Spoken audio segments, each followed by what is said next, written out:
22-18, 21-18 en Canarias y vamos a entrar a fondo en la cuestión de la inmigración. Por otra parte, usted sabe que es uno de los elementos clave de nuestra línea editorial desde hace mucho tiempo, nuestra oposición al fenómeno migratorio, porque estábamos viendo en el resto de los países europeos lo que estaba ocurriendo, lo que ocurre en el Reino Unido, lo que ocurre en Francia, lo que ocurre en Bélgica. Sencillamente es el hundimiento de unas sociedades, claro. Hasta Trump lo dice en la estrategia de seguridad nacional de los Estados Unidos. Bueno, ahora, ¿ante qué estamos?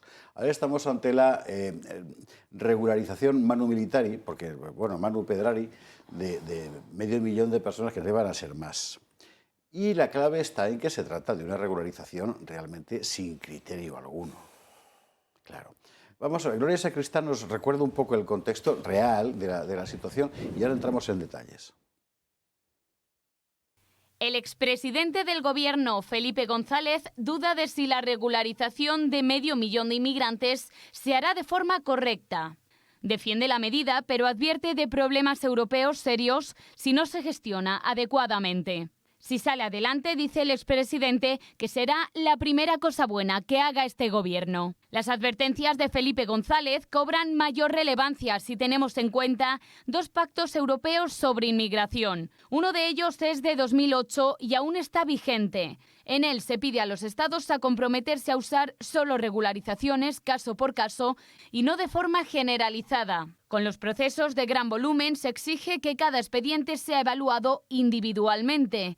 En 2006, la regularización española habría cumplido esos requisitos.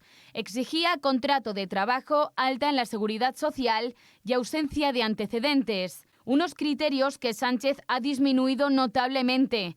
Ahora solo ha exigido que el inmigrante lleve en España al menos 5 meses. En otro informe de la Unión Europea se detalla la importancia de evaluar posibles desarrollos de flujos migratorios para prevenir crisis. Es obvio que en Bruselas temen que los regularizados en un país Schengen se trasladen libremente a otro y ello conlleve al efecto llamada.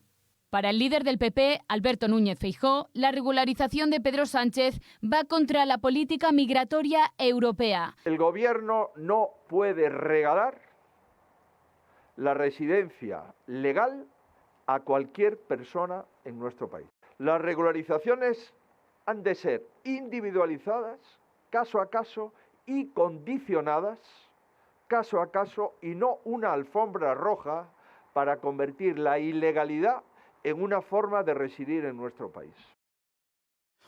Vamos a ir por partes. De Feijóo nos vamos a ocupar después. Antes me gustaría plantear la cuestión famosa de la europeidad. Es decir, esto no lo va a pasar...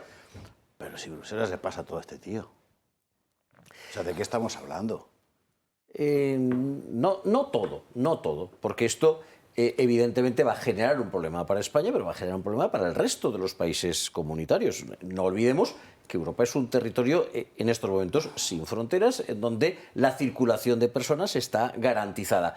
Cuando España dice voy a regularizar a 500.000 inmigrantes, está queriendo decir voy a meter a 500.000 inmigrantes en el territorio Schengen, en el territorio europeo. Y esos inmigrantes van a aparecer mañana en Gerona, pero van a poder aparecer al día siguiente en Alemania, en Francia, en Italia o en cualquier otro país. Eso es un problema para los países europeos. Evidentemente, el problema principal lo tenemos nosotros porque al fin y al cabo estamos hablando de residentes, Carlos, en nuestro territorio. Ciertamente. Pero ¿desde cuándo a la Comisión Europea le importan los problemas de los países europeos? Desde el momento en que se convierten en problemas europeos. Y este se va a convertir en un problema europeo. No te voy a decir porque esa casilla ya me la pasé hace muchísimo tiempo, que la Unión Europea nos vaya a solucionar la papeleta, que baste con que nos encomendemos al sentido común de los burócratas bruselenses para que estos le corten el paso a Pedro Sánchez. Ya sé que esto no va a pasar. Pero digamos que Sánchez se ha metido en un territorio pantanoso en donde hay terceros afectados, ¿no? Primera cuestión. Segunda cuestión, la manera y las formas en las que se han hecho. Es sospechosísimo que Sánchez haya cedido el privilegio de anunciar esta medida, ¿verdad? A Podemos.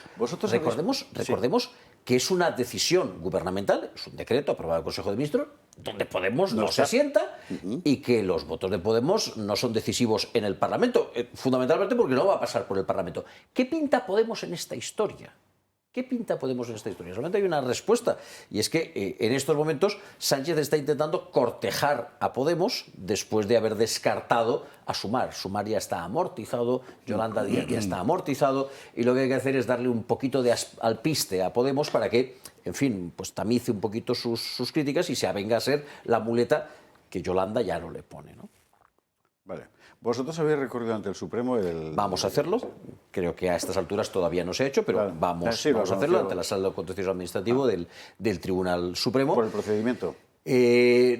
Por el procedimiento no, por el fondo de la cuestión. Vale. Por el fondo Por de el la objeto cuestión. de la Es cosa, decir, vale. se trata de una regularización masiva que no atiende a ninguna circunstancia particular y que carece de todo tipo de motivación.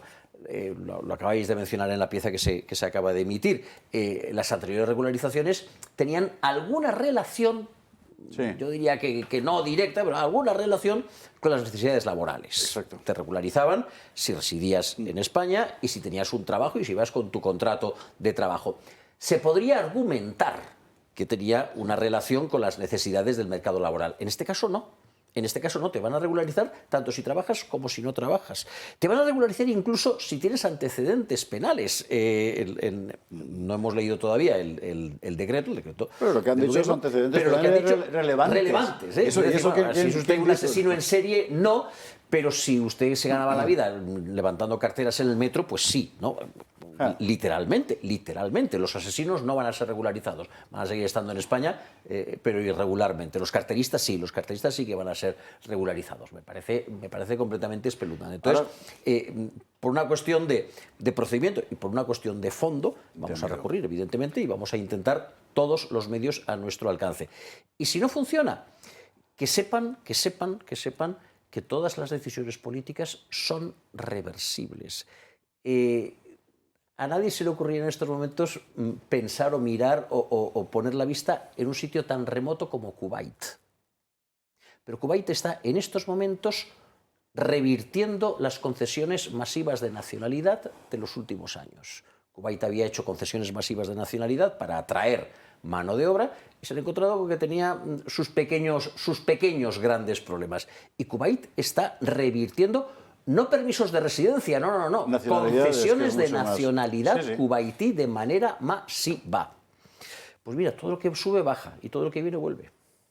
De la cuestión específicamente delincuencial hablaremos después, porque esta mañana estaba la portavoz de Jucil aquí en Dando Caña con Natalia Fernández Picado y ha dicho cosas muy interesantes. Pero antes, como reflexión general, Pedro, Gabriela. Bueno, aquí, más allá de las consideraciones de carácter legal, lo que podamos decir sobre saturación de servicios, sobre una cantidad, aquí hay algo importantísimo y es que Sánchez hace lo que le sale, de donde le sale, y no parece haber forma de detenerlo con las herramientas que ofrece el sistema. Entonces podemos entrar en consideraciones de que, bueno, que ya Sumar no le sirve, que entonces se va a poner de... Sí, pero es porque el sistema le permite, le da esos resortes y él tiene todas las posibilidades desde donde está de utilizar todos los resortes que tiene más los que se puede inventar todavía. Y pareciese que no hay forma de detenerlo, haga lo que haga. No sé, había una señora de asociación de víctimas del terrorismo que José Javier debe saberse el nombre, que había dicho algo así como que y harán cosas que La madre de José Pagacertundúa, efectivamente. que os helarán la sangre. Ahora sí dirás cosas que Apache, se lo decía Apache López, Apache Medes. Entonces, pareciese que no hay límite a la voracidad que este señor tiene a la hora de buscar los atajos y por dónde meterse para permanecer en el poder. Entonces, esto tiene que ser más que nada una advertencia sobre la naturaleza del personaje al cual nos estamos enfrentando y las atrocidades que puede llegar a cometer. Y algo que creo que pocas personas dicen en este plató, y lo dije la semana pasada, no, ya fue en diciembre, que por cierto estuve picando ese video en estos días. Esto no empezó con Zapatero. No empezó con Aznar, efectivamente. No, y no empezó con... Ese señor que acabamos de Felipe ver también. Sí, con Felipe, Esto comenzó con Felipe. Y la masiva empezó con Merkel. Aquí es que hay muchas cosas que se mezclan. Pero en fin, ahora iremos con ello también. Gabriela. Sí, no, yo creo que hemos llegado a tal disparate que el extranjero tiene mayor derecho que el nacional, ¿no? O sea, desde el derecho romano, el ius civile, pues no se protegía más al ciudadano que al extranjero. En cualquier caso, todo el mundo, y es de sentido común pensar que todo el mundo tiene derecho, por supuesto, a emigrar siempre y cuando uno, por lo menos, se respete pues, el patrimonio material, el patrimonio espiritual, pero como mínimo las leyes. Es que estar en situación irregular ya comporta que usted ha vulnerado una ley nacional. Pero es que además, como tú bien señalabas, es que ha podido vulnerar las más graves, las leyes penales. O sea, podemos estar regularizando a yihadistas o no sé, a sujetos perseguidos por la Corte Penal Internacional. Es que es una absoluta barbarie. Pero voy a más allá, por lo mínimo, no sé, antecedentes policiales. Oye, se le han detenido. Los procesos sabemos que se alargan. No sé, está pendiente de juicio. ¿Va usted a regularizar también eso? Y como muchas veces hemos señalado, aquí el riesgo es el efecto llamada tan brutal, porque lo que está haciendo Sánchez es pues casi regalar su manual de resistencia a los inmigrantes, de véngase usted aquí, aguante como pueda, que le tocará una ventana en un año o dos y conseguirá la nacionalidad. Todo esto... Ahora mismo, justamente eso iba a pasar. Tú me estás fusilando el guión. Tenemos aquí una conexión psíquica. Es que además precisamente esta es la cuestión. Es decir, estamos viendo las consecuencias indeseables de una medida a todas luces, la palabra sería atrabiliaria. Y llama mucho la atención que haya salido hoy el presidente de la Conferencia Episcopal a decir, he sido yo, qué contento estoy. Porque es que es lo que ha dicho. Y lo ha dicho de esta manera. El decreto aprobado esta mañana por el Consejo de Ministros viene a solucionar una situación que en tantos municipios de España se mostraba ya como de extraordinaria dificultad. Personas trabajando, acudiendo a los servicios públicos, a los servicios sociales, a los colegios y encontrándose con este muro de la falta de legalización. Es un reconocimiento de la dignidad humana, una oportunidad para colaborar en el bien común. Ciertamente este decreto podría haberse firmado hace meses, como las organizaciones que hemos promovido la iniciativa legislativa popular dijimos en su momento, tanto en el Congreso de los Diputados como a la Administración. Es ahora, quizás porque hay un momento de oportunidad política que lo favorezca. Supone también el reconocimiento para nuestra propia salud democrática de la importancia que tienen las iniciativas de la sociedad organizada, uniéndonos, en este caso, organizaciones eclesiales con grupos de otros ámbitos, de otras formas de vivir y de pensar, pero que hemos confluido en esta apuesta común por la solicitud de la regularización de la dignidad y de lo que significa el bien común desde la subsidiariedad del trabajo de las organizaciones sociales. El desafío de la integración de los inmigrantes continúa.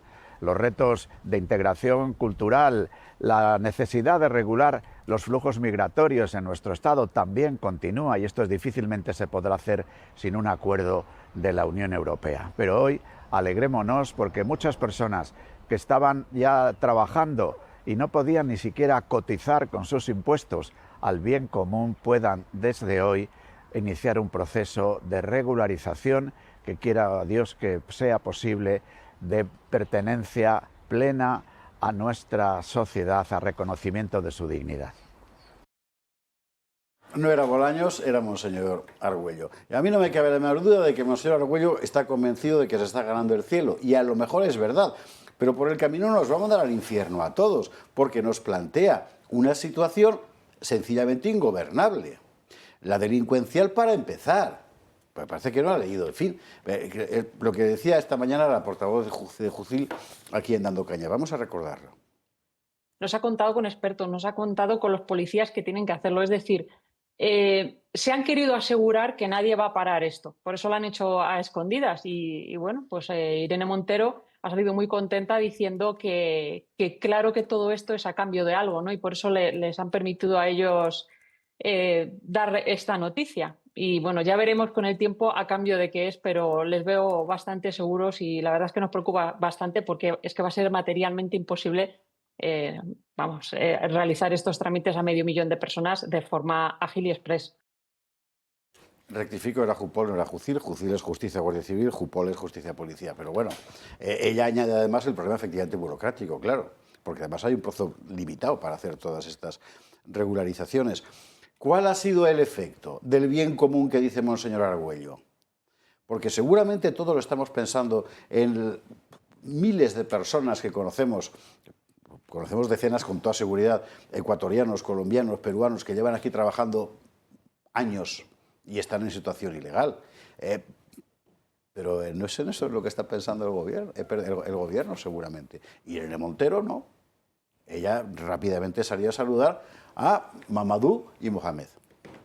Claro, que es a los que está saludando el Monseñor Argüello, porque el efecto inmediato de esto ha sido efecto llamada en África, que es lo que estaba contando Gaceta. Primero lo contó Gaceta y luego los demás. Esta es la típica noticia que solo saca Gaceta, los demás se la cogen con papel de fumar, valga la fórmula, pero aquí ha sido tan evidente, que la prensa marroquí venga a animar el fenómeno, claro. O sea, acabamos de abrir la puerta a no sé cuántos cientos de miles de personas que al parecer en Marruecos sobran, porque como el dinero se lo gastan en organizar campeonatos de fútbol, ¿verdad? Pues, en fin. Bueno, luego iremos al PP. Ahora de momento quedémonos en la cuestión eclesial, que es la que quería suscitar. Bueno, yo de entrada es que no consigo superar la sorpresa de ver a Monseñor Argüello y a Yone Belarra o a Irene Montero compitiendo entre sí para reivindicar la paternidad de la idea del decreto gubernamental de regularización de los inmigrantes. Es decir, el presidente de la Conferencia Episcopal y la secretaria general de Podemos disputándose la autoría de la medida.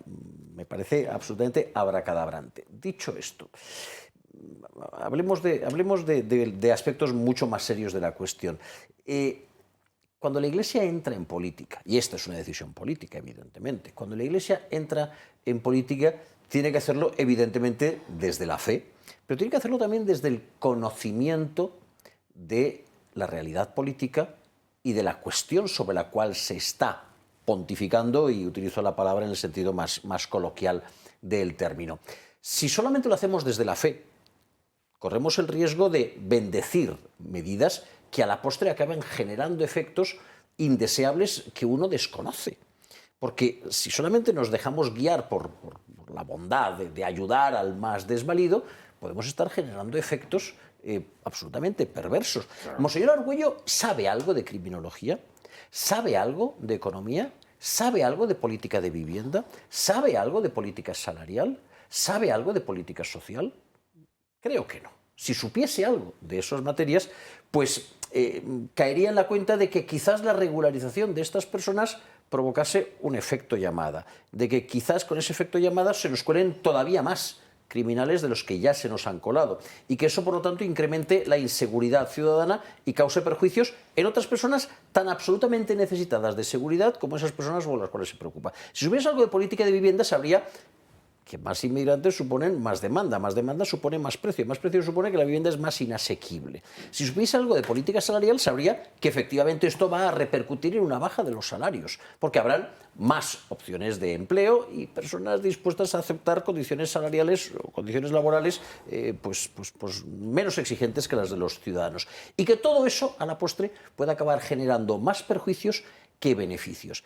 Si hablas desde la fe, desde la bondad, desde la voluntad de ayudar al prójimo, de eso no ganarás el cielo, pero probablemente dificultes mucho el futuro más inmediato de nuestro país. Y ya no me resisto a mencionar que si además eres el portavoz de un Estado que tiene la política migratoria más absolutamente draconiana del mundo mundial, es decir, unas murallas de 20 metros de altura, y si quieres penetrar en ellas, pues tienes que pagar las entradas a los museos vaticanos, que son 30 o 40 o 50 pavos, pues pocas lecciones al resto de los mortales, ¿no? La verdad es que aquí de fe hablaba poco, hablaba de salud democrática. Bueno, lo que pasa es que el Monseñor entra primero en una falacia, ¿no? Porque tener papeles de residencia o de nacionalidad española no está vinculado directamente con la dignidad humana. Eso es una falacia.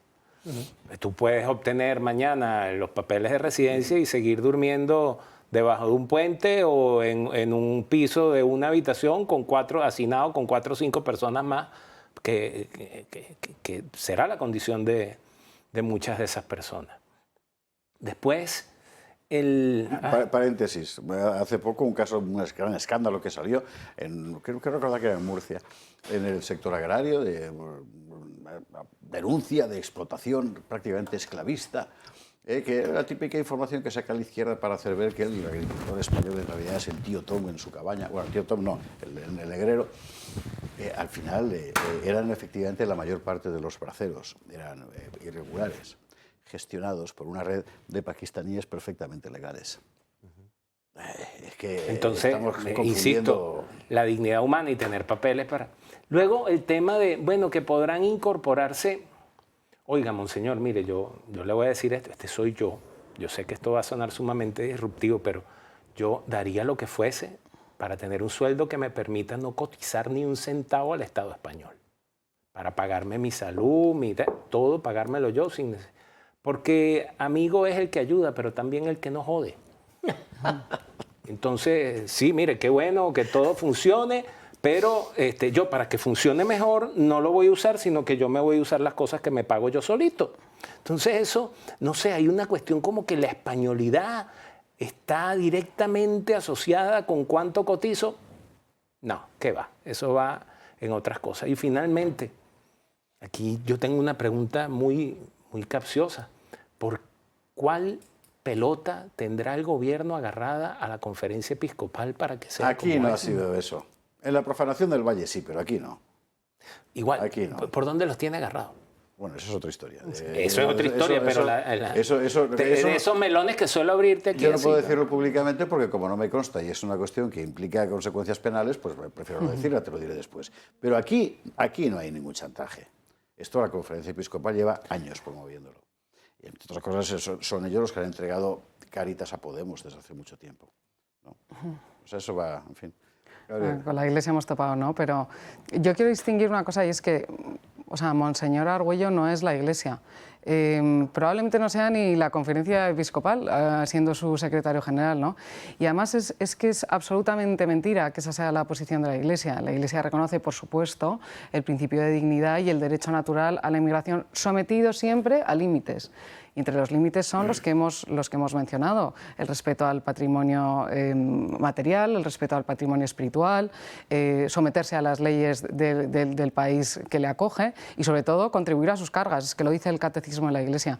¿Cuántas de estos 500.000, 600.000, no sé cuál es la cifra, cuántos de estos van a vivir de subvenciones? ¿Cuál es la aportación neta de estas personas que en teoría vienen a contribuir a la riqueza del país? Porque si hacemos las cuentas, pues seguro que nos llevamos un susto grande, ¿no? Y hay una reflexión también importante a la luz de lo que ha pasado en Adamuz.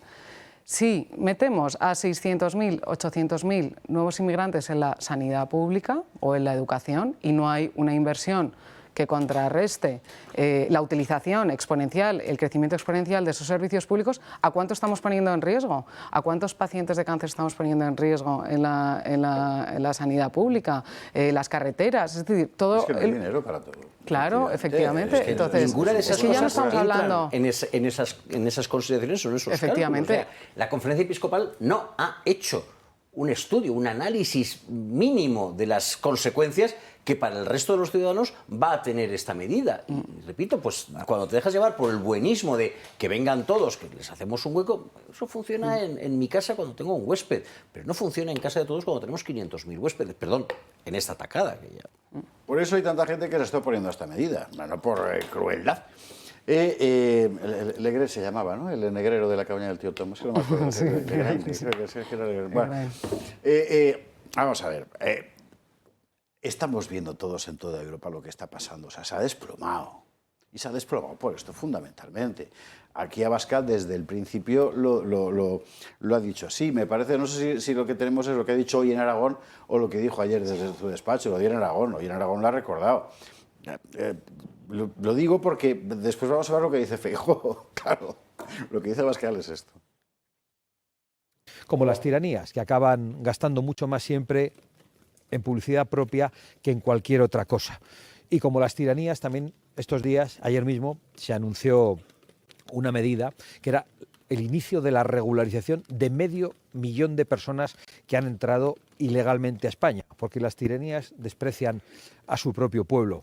Y estas medidas van a tener consecuencias muy graves. La primera es que ya hay millones de personas en toda África intentando comprar el billete de las mafias, y va a tener consecuencias directas, agravadas, sobre problemas que ya teníamos: el colapso sanitario, la inseguridad en las calles y la vivienda inaccesible. ¿Y esto es por crueldad? No, es por lo que cabe. Claro, y por cierto, por la injusticia patente con la gente que lleva aquí años. O sea, vete a un bar en Orcasitas y pregunta a la gente que vive allí, que han venido de Ecuador o de Colombia. Se llevan aquí currando, ni se sabe, en condiciones, y dice, y ahora estos, porque, claro. Bueno, lo del PP, vamos a ver. Vamos a ser enteramente justos. Hoy hemos visto a Feijóo, lo acabamos de ver en el vídeo de Gloria Sacristán, tratando de encabezar la oposición contra esta medida. El Partido Popular votó a favor de la ILP, Iniciativa Legislativa Popular, que proponía precisamente la regularización de 500.000 de inmigrantes. Es verdad que lo hizo con sus sordinas habituales. Y aquí lo subrayamos, quiero recordarle a usted. Decía el PP, bueno, pero hay que hacerlo caso a caso. Pero ¿cómo vas a ver caso a 500.000 de personas? O sea, no era lo de siempre. ¿Con qué te quedas? Vamos a recordar lo que le dijo Núñez Feijóo a Carlos Herrera, creo que fue, hace prácticamente un año, un poco menos fue esto. Es que somos absolutamente sensibles con la situación en la que viven muchos inmigrantes en nuestro país y somos partidarios de una inmigración regulada, somos partidarios de que se venga a España de forma regular y que los inmigrantes se incorporen a la sociedad española con lo mismo que se incorporaron millones de españoles cuando tuvimos que salir en los años 50, 60 de España e inmigrar a otros países. Pero buscar el justo término y que esto esté dentro del acuerdo de inmigración que ha suscrito la Unión Europea por acuerdo de los 27 países de la Unión es muy importante. Ni contigo ni sin mí tiene mis males remedio, contigo porque me matas, sin ti porque yo me muero. Y el PP está permanentemente en la copla. Dos cosas. En primer lugar, efectivamente, como muy bien has dicho, el PP fue el primero en apuntarse a las regularizaciones hace un año cuando se presentó la iniciativa legislativa popular a la que es verdad que dijo y enseguida presentaremos enmiendas. Sí, bueno, ya, sí, claro. Sí, pero mira, el PP votó en la toma en consideración de la iniciativa, pero mira, si no te gusta la idea, votas que no y te olvidas. Si votas que sí y la proposición es tomada en consideración, ahí la tienes sobre la mesa eternamente o eternamente hasta que se acabe la legislatura. Si no te gusta, vota que no y no me vengas con historias. En segundo lugar, cuando llega ahora esta iniciativa gubernamental, el PP siempre recurre a su segundo argumento, el argumento de es que no es el momento. Están haciendo esto para que no nos fijemos en el escándalo de Ábalos o en el escándalo del accidente o en el pasaporte de Begoña. Esto es como si me dijeses, vamos a tener una bomba atómica sobre Nagasaki para distraer la atención sobre el hecho de que un general, pues qué sé yo, se ha dejado corromper por haber recibido un maletín con dinero. No, mire, estamos hablando de magnitudes absolutamente desiguales. No tiene ningún sentido. El PP lo que pasa es que no sabe si está en contra, a favor o medio pensionista. No lo sabe, o si lo sabe, pues parece ser que no lo quiere confesar. Pero todo esto nos lleva a un problema que a mí me preocupa bastante porque va a tener hondas consecuencias en el debate político. Acabamos de escuchar a Feijóo. Nosotros estamos a favor de la inmigración regular, legal, acorde con la ley. ¿Qué demonios significa la inmigración regular acorde con la ley en un país en el que el gobierno puede alterar la ley con un golpe de bolígrafo? En un momento en el que en un país en el que el gobierno puede regularizar a 500.000 inmigrantes simplemente con una firma en un Consejo de Ministros. Es decir, la distinción entre inmigración legal e ilegal se ha borrado, porque la ilegal se convierte en legal en el momento en que Pedro Sánchez se levanta por la mañana y decide que necesita comprar a Podemos. La distinción entre inmigración legal e ilegal se ha borrado. Y por lo tanto, ese recurso muy fácil, muy sencillo, ¿no? De decir, bueno, nosotros estamos en contra de la inmigración ilegal, claro, todos estamos en contra de todo tipo de ilegalidades y estamos a favor de la inmigración legal, claro, todos estamos a favor de todo lo que sea legal. Esa distinción y ese argumento ya no se puede manejar, hay que mojarse, hay que decir en contra de qué y a favor de qué estamos en materia migratoria. Y luego la ley, pues ya veremos qué admite de todo eso. Pero la ley ha dejado de ser la distinción entre lo bueno y lo malo en estos momentos. Gabriela, Pedro. Sí, no, yo creo que Feijóo no es fiable y efectivamente se ha percatado de un cambio de ciclo y que la gente ha detectado y considera que la inmigración es un problema, sobre todo las clases más desfavorecidas, clase trabajadora, que es la que tiene que sufrir la inmigración. Entonces, bueno, Feijóo va al rebufo de lo que cree que puede ser el discurso ganador, pero no es fiable porque todo el mundo ha visto sus contradicciones en un espacio temporal mínimo, ¿no? Y efectivamente yo creo que el PP hierra al hacer una defensa de la inmigración legal o ilegal. Es que da igual el procedimiento, efectivamente, mañana regularizo vía decreto o vía ya la norma, que me da igual, no es un tema procedimental, es un tema de que la decisión de fondo va en contra de los intereses de los españoles y ahí está verdaderamente la injusticia de esa norma, ¿no? Y bueno, pues no creo que vaya a ser ahora mismo Feijóo el portavoz de la defensa de la inmigración, porque no es creíble, nadie va, o sea, la gente que le preocupe verdaderamente y que sufra todos los días de su vida el problema de la inmigración, desde luego no identifica a Feijóo como la persona que le vaya a solventar este problema. Por eso hay gente que dice que, entre otras cosas, que esto no le viene bien al PSOE en materia de votos, de su voto socialista. Pero de eso vamos a hablar inmediatamente después de la publi, porque estamos llegando ya a 50 y hay que hacerla sí o sí, porque si no me cortan las orejas y quedaría muy feo porque no podría sujetarme el parche. Así que nos vamos a la publi y a la vuelta Pedro Luis Pedrosa.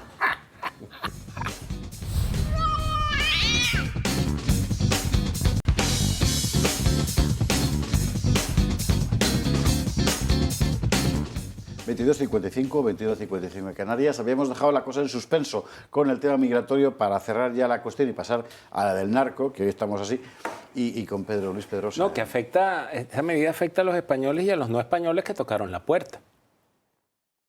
Y que están acá, que hacen vida, que aportan al bien común. Ojo, que no querer cotizar no significa que uno no aporta al bien común, porque nada más yendo a comprar al supermercado ya te están clavando 21% de IVA. Y eso hasta donde se va para el Estado, ¿no? O si compras una casa, o si compras un coche. O sea, el Estado, y en particular en España, cuyo día de la liberación fiscal es el 18 de agosto, recordemos, siempre tiene las de ganar. Pero entonces todos nos vamos a ver afectados. Y entonces luego las especulaciones de la ingeniería electoral, y concatenado con lo que decía don Carlos Flores, es que como ellos hacen la ley, entonces sí, los que son residentes no pueden votar en las generales y votan en las municipales, pero de repente mañana dicen, no, es que todos voten en todas. Y cambian la ley. Y entonces ofrece un pacto y le dice a Junts, mira, a ti te va a ir bien con esto, y a Podemos le dice lo otro, y a Yolanda, por cierto, que Sumar está amortizado demasiado duro, o sea, fenómeno. Entonces cambian la ley y terminan de consolidar, y ojo, que tienen 1 año y medio para hacerlo. Porque Sánchez, si no es con agua hirviendo, no se va a ir, va a agotar la legislatura. Así sea con los presupuestos del año 2020, no le interesa. Él seguirá buscando las coyunturas y los acuerdos y con quién los tenga que hacer. Por supuesto.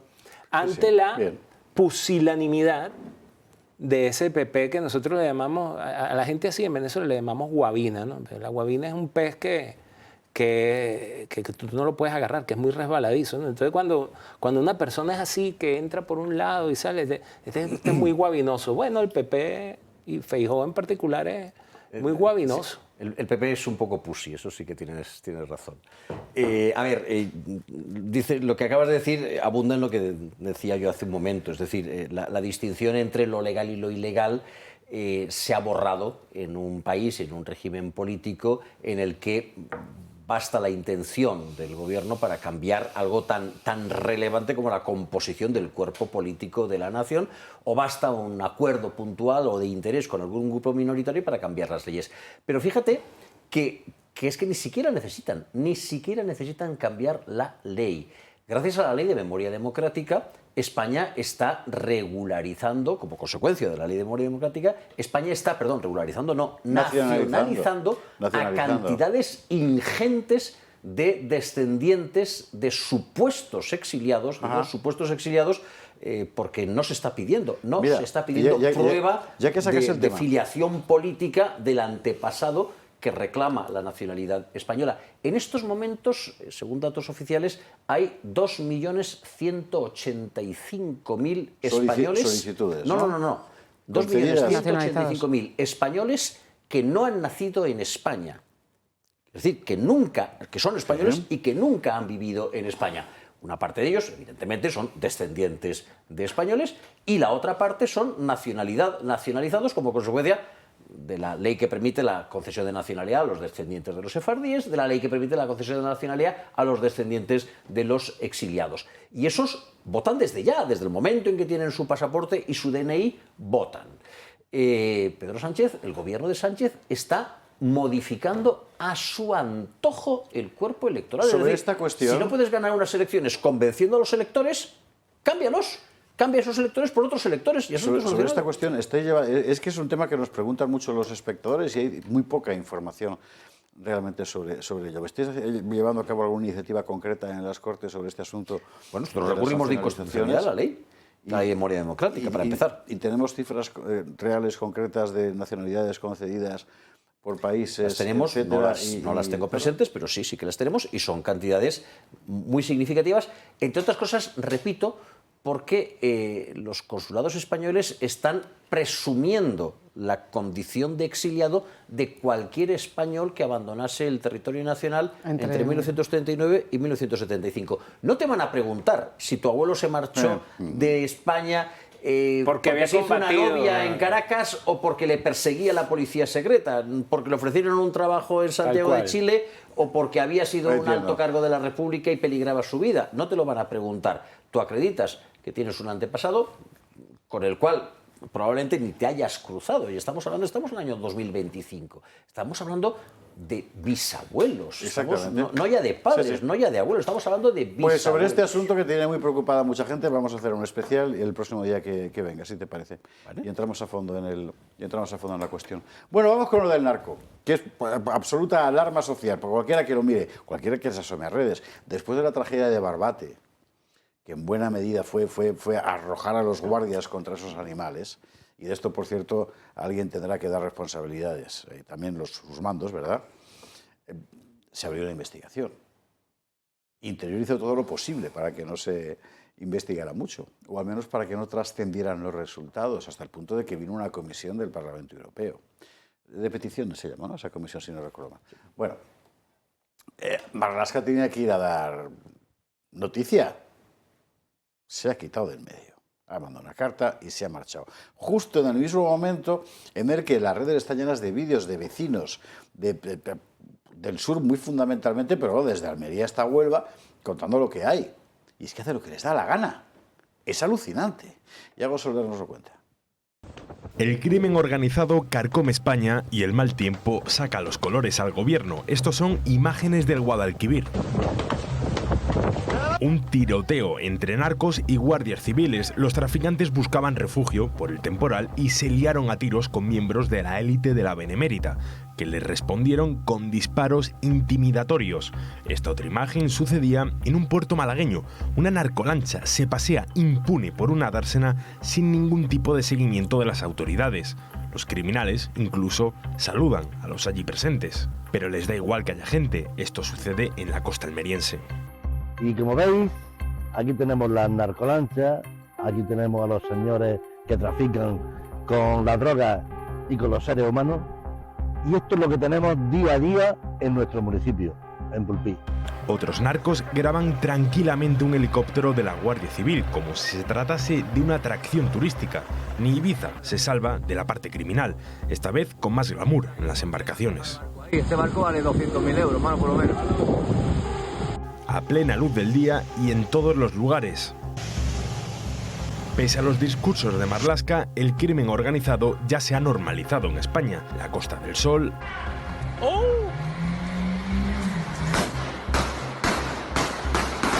el campo de Gibraltar, zonas de la Comunidad Valenciana y Cataluña e incluso áreas rurales de Castilla-La Mancha son utilizadas por los grupos criminales. Los sindicatos policiales denuncian falta de medios y de acción política. El cierre de Oconsur, la unidad de la Guardia Civil que estaba dando una auténtica paliza al narco en el Estrecho, fue clausurada por el Marlaska sin más explicaciones. Y por otra parte, el factor geoestratégico. A 14 kilómetros de nuestras playas peninsulares se encuentra Marruecos, el principal exportador de hachís, donde la droga es fundamental en su economía social. Y por si fuera poco, el ministro del Interior no irá al Parlamento Europeo cuando se investiga el asesinato de 2 guardias civiles en Barbate.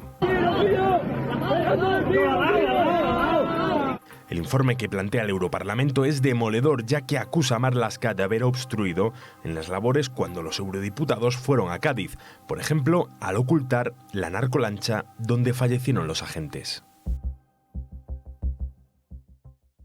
Aquí está pasando algo raro. Usted piensa lo mismo que yo, ¿verdad? Nosotros sabemos poco, no sabemos tanto como los que nos gobiernan, pero aquí está pasando algo raro. En fin, Gabriela Camuñas. No, es tremenda la situación de desprotección en la que viven nuestros agentes y miembros de la Guardia Civil, ¿no?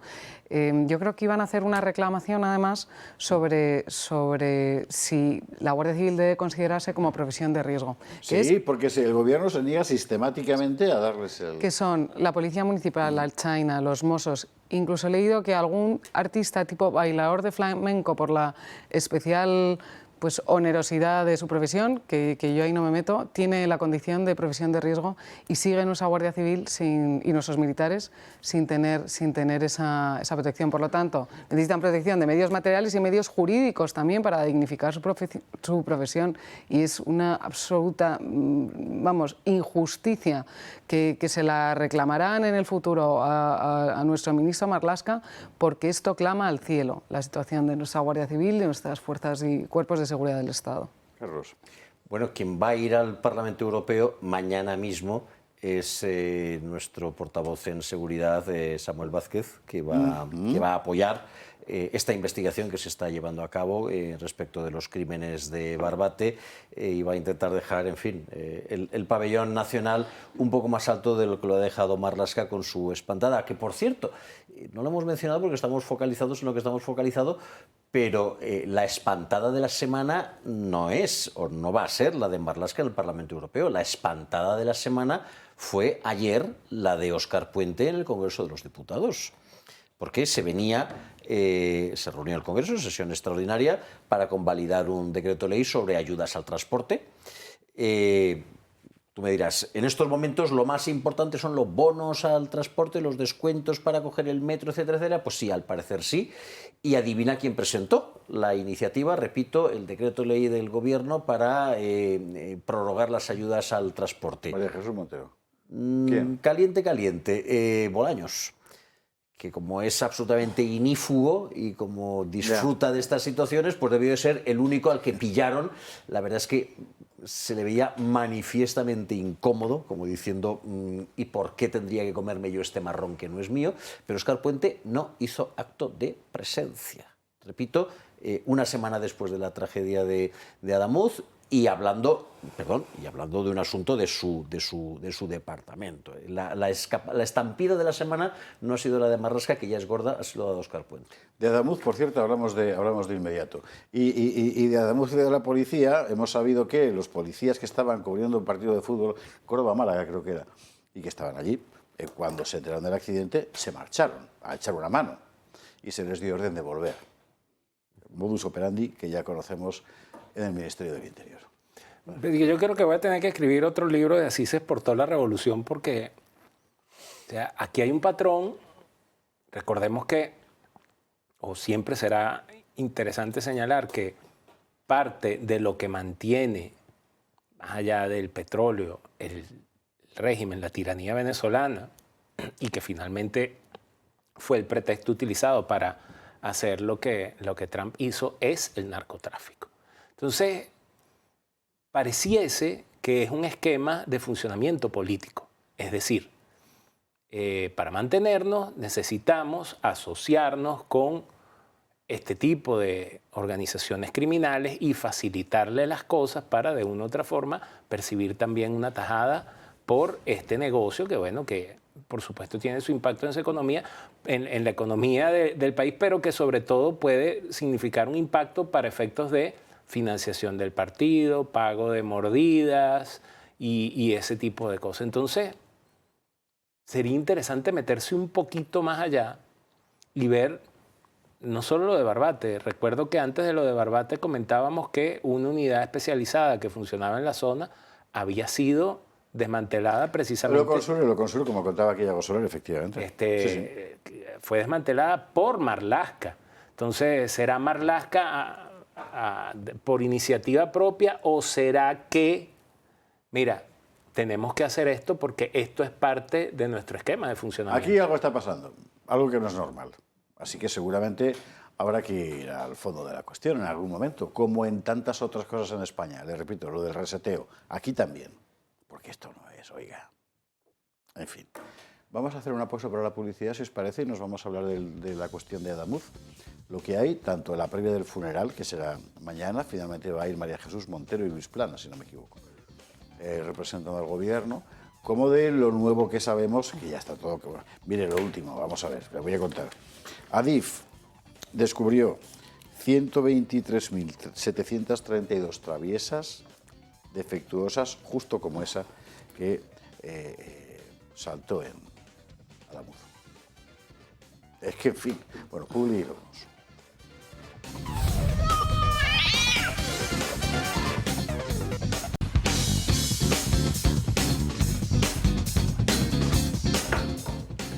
...23:15, 22:15 en Canarias. Vamos con lo nuevo sobre la tragedia de Adamuz. Lo nuevo en realidad no es demasiado nuevo, en el sentido de que ya lo suponíamos todos, ¿verdad? Que es que el gobierno está embarrando todo lo que puede la investigación, amenazando a la gente con que no vaya a contar, que si tienen obligación de confidencialidad hasta 2030, el año de los milagros, etcétera, etcétera, etcétera. Nos lo cuenta Marina Neila.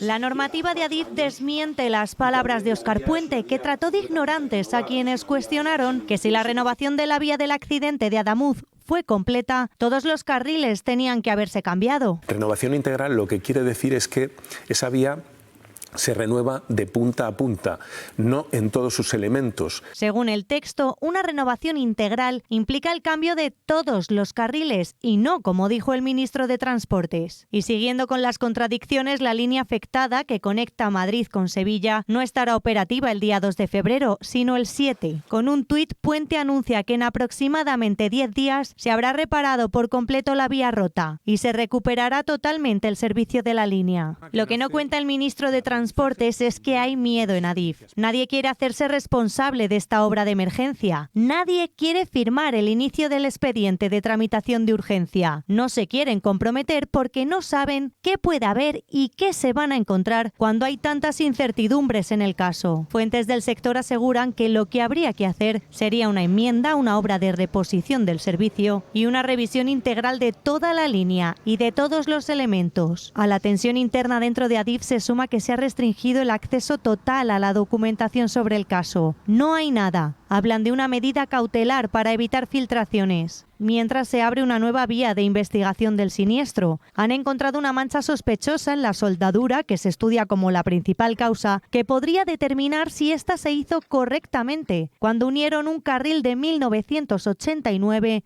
con otro de 2023. Todo ingeniero con el que hables te cuenta que ahí es seguramente donde está el problema, por la diferente cualidad de las dos barras de acero, ¿no? Pero en fin, le cuento lo penúltimo, lo cuenta el debate. El gobierno está borrando archivos de las obras de renovación de Adamuz de los portales públicos de contratación. En las últimas 48 horas ha habido 2 actualizaciones de documentación en la plataforma de contratación del Estado donde podían consultarse esos pliegos técnicos y las licitaciones del tramo siniestrado. Información de María Jabardo. Vaya panda. Es que las mentiras tienen las patas muy largas y las de Óscar Puente las estamos empezando a cazar casi en tiempo real, ¿no?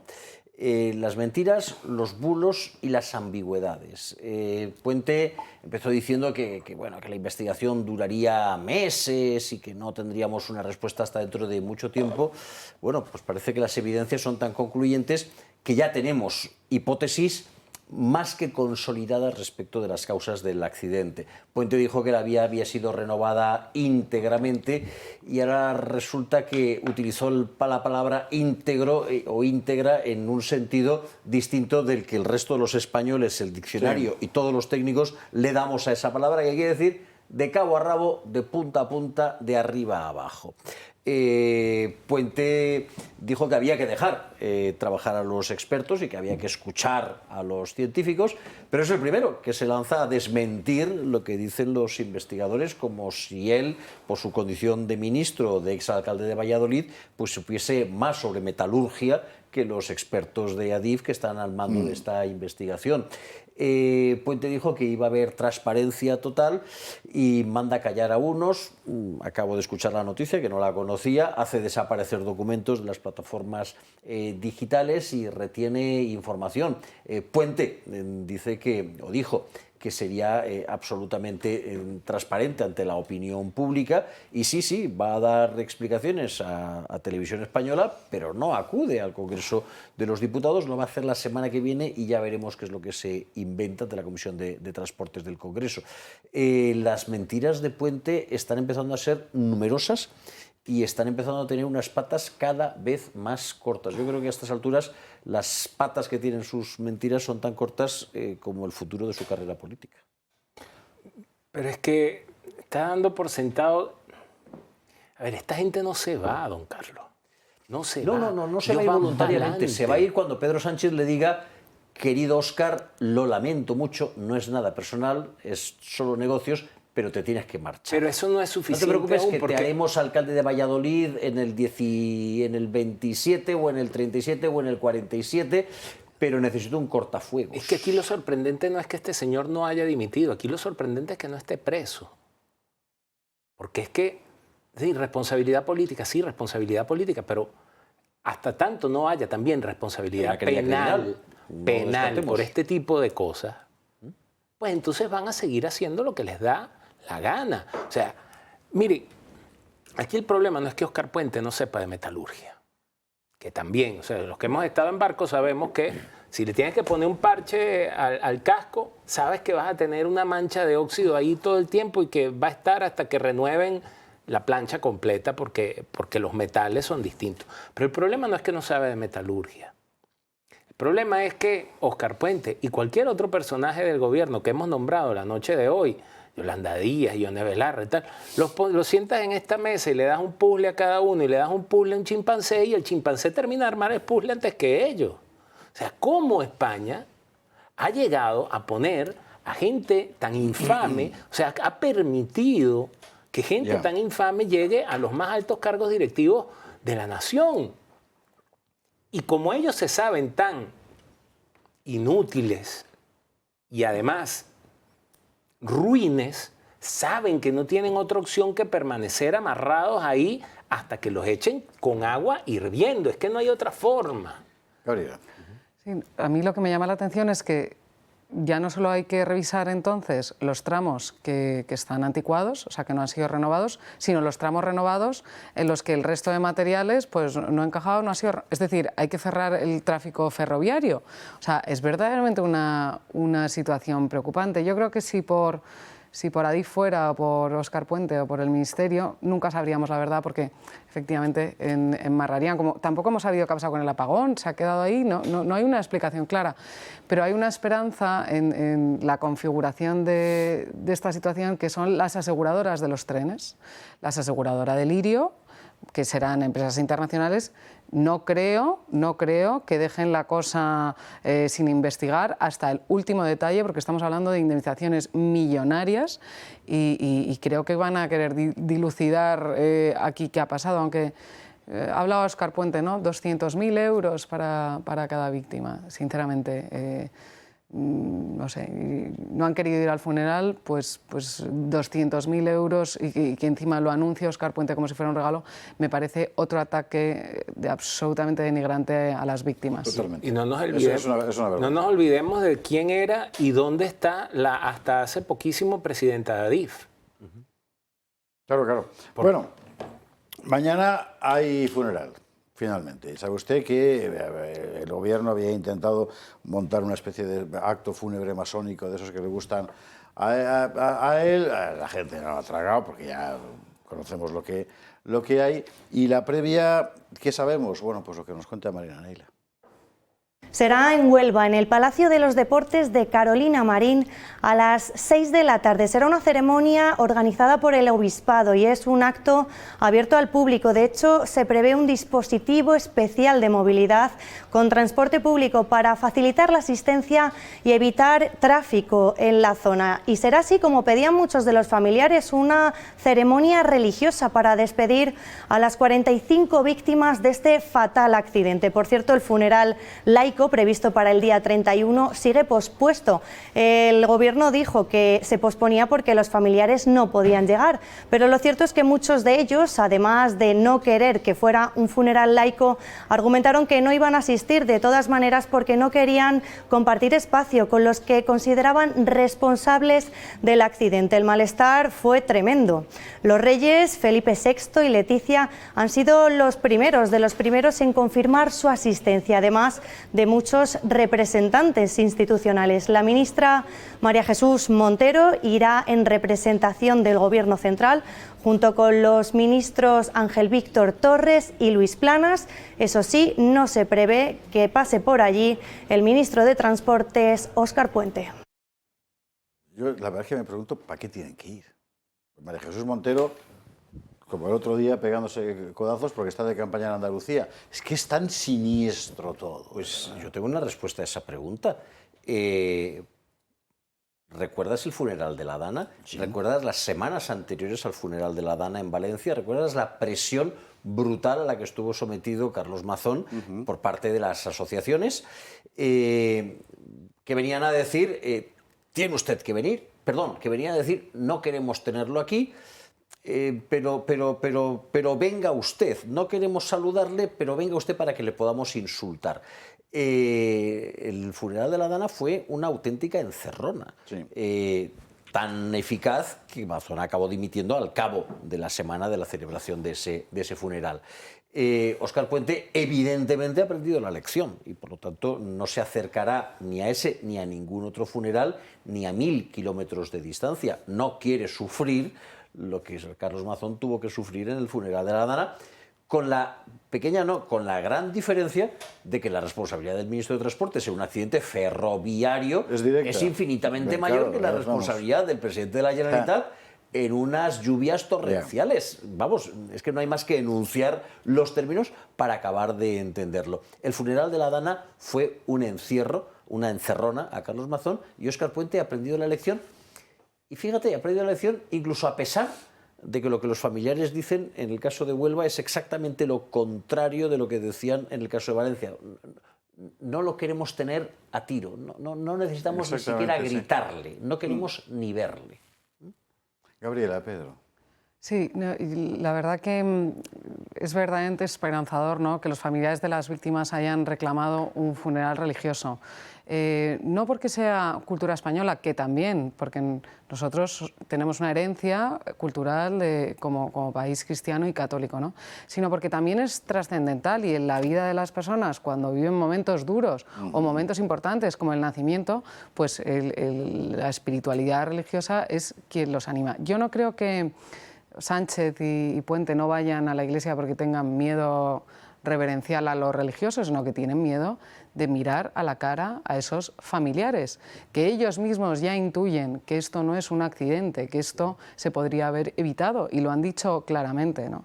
Entonces, bueno, da igual, esto es verdaderamente la Iglesia, no la Conferencia Episcopal, que, no sé, que son unos señores que tienen 50 años de historia, ¿no? La Iglesia es nuestro sentimiento patriótico español como herencia nuestra. Sí, yo iba en ese sentido. Yo sí he notado que hay como una obsesión enfermiza por Incluso llegué a escucharlo en alguna de esas cadenas que tú dices que no debería haber. Sí. Pero sí, yo creo que es importante ver qué están haciendo todo el tiempo y siempre insistir en eso. De que no, que cómo es posible una misa. A ver, perdón, que ustedes usan esa palabra, a ver, cuerda de pringao. Miren, sí, el Estado es laico, pero la nación es cristiana. El Estado no es laico. Aconfesional. El Estado no es laico. aconfesional, vale. Pero la nación claro, una diferencia profunda. es cristiana. La nación, el espíritu, esa cantidad de cosas que nos dan forma, cultura, tradición, entonces es cristiana y con eso no pueden combatir. Entonces déjense en la obsesión de hacer esos funerales, ¿cómo le llaman? Masónicos. Bueno, sí, el Estado es aconfesional, pero los políticos se adaptan a cualquier cosa. Yo he visto con estos ojos a políticos valencianos que cuando llega el 9 de octubre y la señora entra en la catedral para el solemne Te Deum, para dar gracias a Dios porque Valencia sea cristiana, apartarse de la comitiva y quedarse fumando un pitillo en la puerta de la catedral. Yo he visto a políticos que no entran en la catedral con la señora en primera fila en la iglesia parroquial, en las fiestas del pueblo, porque ese es su pueblo, porque esos son sus electores y porque de estar o no estar ahí con la fallera mayor o con la reina de las fiestas, pues está uno jugando 100 votos arriba, 100 votos abajo. Por lo tanto, en fin, el Estado es aconfesional, sí, pero si yo gano votos estando en segunda fila al lado del párroco y de la fallera mayor, ahí estoy yo. Te voy a echar un cuento después para... Yo creo que no hay que tener complejos, ¿no? Y hace poco es que lo ha dicho Donald Trump, que dijo Estados Unidos es a Christian nation y lo dice públicamente. Pero ¿cuál es el problema? Sobre todo, efectivamente, nosotros no estamos en un Estado laico, sino confesional, pero reconocemos la herencia cristiana de España, que se ha configurado así. Entonces, es que ya no estamos en esa concepción remilgada de que puedo decir esto, va a quedar mal o voy a herir sensibilidades. Se dicen las cosas tal y como es, y yo creo que es un discurso ganador. Hay una parte importante de la casta mediático-política que cuando le echas así con agua, ni siquiera bendita, siempre sale humo, ¿no? O sea, hay que echarle más agua, claro. Totalmente. Joder, pues mira, esa gente efectivamente es el pueblo español, que creen lo que creen. Exacto. Y no solo una batalla cultural, también espiritual, que yo creo que es lo que estamos viviendo ahora absolutamente, mismo. Con todas sus letras. Y mi chapó a los vecinos de Huelva, las víctimas, a los familiares de las víctimas, que han tenido el valor de plantarse. Han tenido el valor de plantarse, porque en circunstancias como estas, Valencia, la tentación es decir que sí a todo, la tentación es dar las gracias. Estás noqueado, estás noqueado.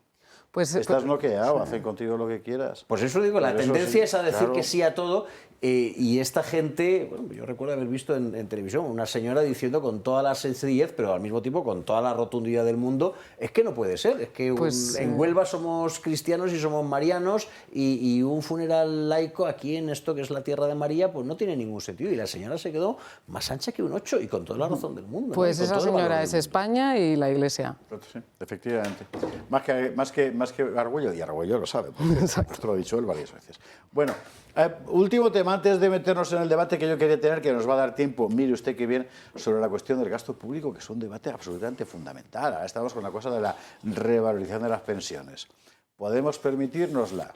Bueno, hay una ley, o sea que estamos hablando de gente que ha cotizado toda su vida. Al mismo tiempo, ¿podemos permitirnos eso y 3.600.000 empleos públicos? Bueno, de eso vamos a verlo después. De lo que yo quería hablar, de otro tema que hay que meter en la mesa hoy, inevitablemente, es la penúltima cacicada del Gobierno para empezar a tramitar ya el indulto al fiscal general del Estado. Si ustedes, Pepito Pérez o Pepita, que tiene una mercería aquí en la calle de la esquina, ándese con cuidado, el Estado va por usted. Si usted es un separatista catalán o un fiscal general del Estado que delinque, tranquilo, que vendrán en su socorro. Es para no creérselo. La noticia ahora mismo, efectivamente, es esta. El Gobierno empieza a tramitar ya el indulto para el fiscal general del Estado a petición de 2 particulares. Aquí estamos tan acostumbrados a la partitocracia que damos por hecho que, bueno, pues si es del PSOE y del Gobierno es normal. Es que no es normal. Es que no es normal. Es que no es normal. Y yo ahora, si le indultan, voy a tener cualquier día un pleito, y en esta profesión es bastante frecuente, y a lo mejor me encuentro como fiscal a ese tío. ¿Y yo qué hago? En fin, Gabriela. Aquí además hay mucho jurista en la mesa, menos Pedrosa y yo. No, es verdad que ha habido dos particulares que yo también desconozco, que son los que han iniciado el procedimiento. Y el Ministerio de Justicia pues tiene que iniciar el procedimiento pidiendo informe al Tribunal Supremo. Lo que pasa que hay elementos, ¿no?, que ya se están moviendo. Este martes salió una carta de 150 juristas, entre ellos 2 magistrados del Tribunal Supremo, que se indignan ante la inquietante condena que ha sufrido García Ortiz. Entonces, pues se van moviendo las piezas. No es de extrañar que si ya lo han hecho un indulto de forma general o han aplicado una ley de amnistía, pues el indulto particular, o sea, dentro de todo, pues está incluso expresamente previsto. Hombre, siempre y cuando haya una justificación o haya una razón de interés general. Pero en este caso será que no sé si es un pago por la lealtad. Tampoco veo... Es un pago por la lealtad. Tampoco veo el rédito que sacaría Sánchez con este indulto. Oye, pues si paga, pues paga por lealtad. El rédito es político. Hombre, claro, paga los servicios prestados. Digo, a nivel de votantes. Si antes decía que la regularización masiva que el Gobierno acaba de aprobar borraba la diferencia entre inmigración legal e inmigración ilegal, el indulto de García Ortiz borra la frontera entre el poder legislativo, el poder ejecutivo y el poder judicial.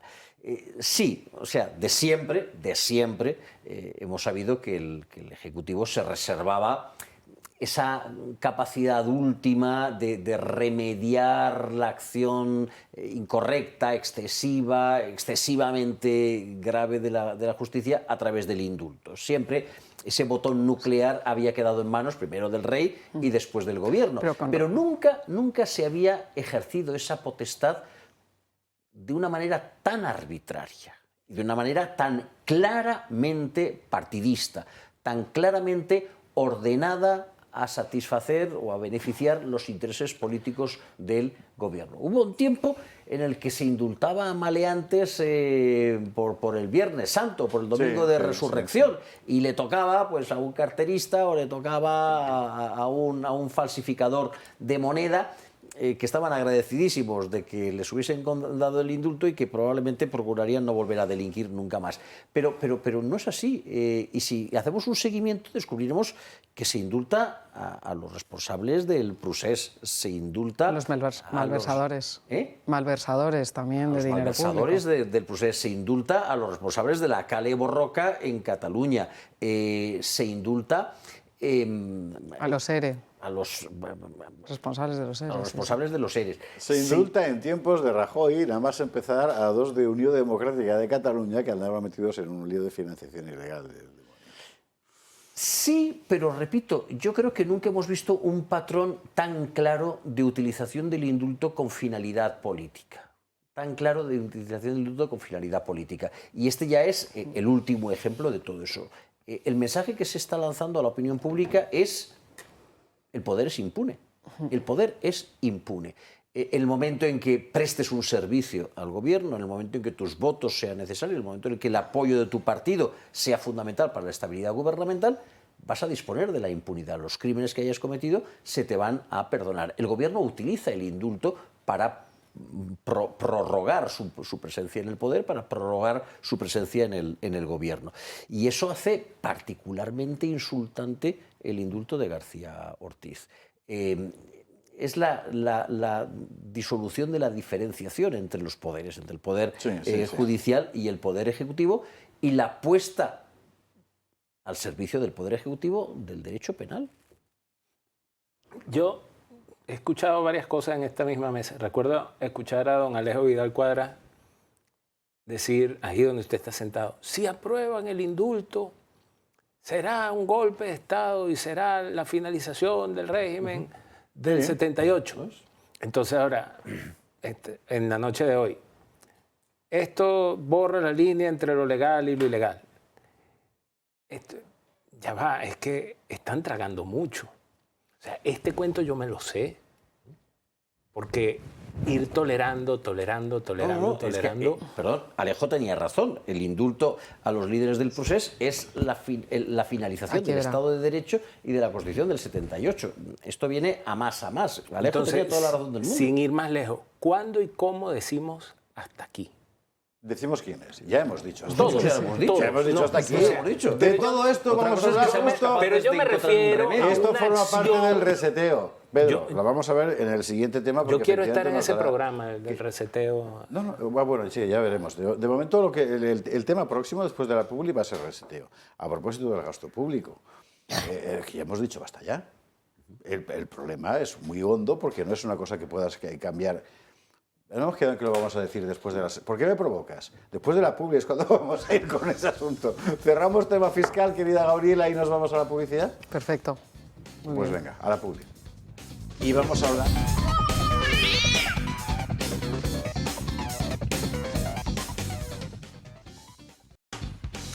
Muy buenas noches, señoras, caballeros. Bienvenidos al Gato al Agua. La regularización de 500.000 según cifras gubernamentales, 850.000 según Funcas, inmigrantes ilegales o irregulares, si usted prefiere, ha tenido la virtud de poner sobre la mesa una cuestión sobre la que es preciso tomar posición con claridad. Está pasando en toda Europa. Aquí hemos estado jugando, bueno, a que si no, si me dices que no, si te digo que sí. Pero hay que aclararse qué tipo de sociedad queremos, porque esa es al final la gran cuestión.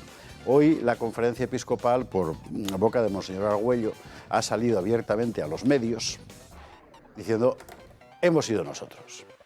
No es enteramente verdad, pero sí es cierto que la conferencia episcopal estuvo entre los principales promotores de la iniciativa legislativa popular que llegó al Congreso y se aprobó para la regularización de al menos 500.000 personas. Vamos a ver.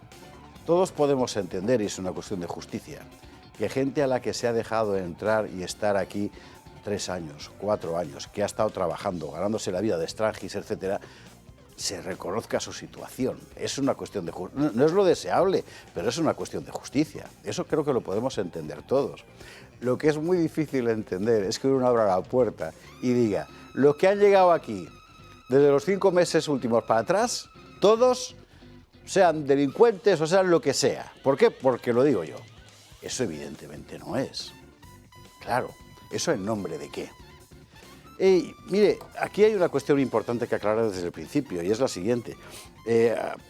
Hay quien dice, esto vulnera el pacto migratorio europeo. Vamos a ver, Hungría y Polonia son 2 países a los que la Comisión Europea está persiguiendo con saña desde hace años por cosas muchísimo menos graves que esto. A España nunca.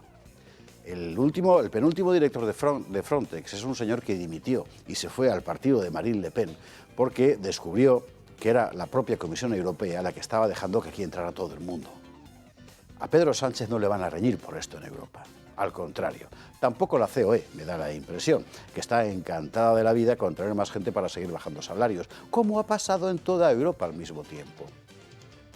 Al final la pregunta es, ¿queremos seguir siendo una nación mínimamente cohesionada o no?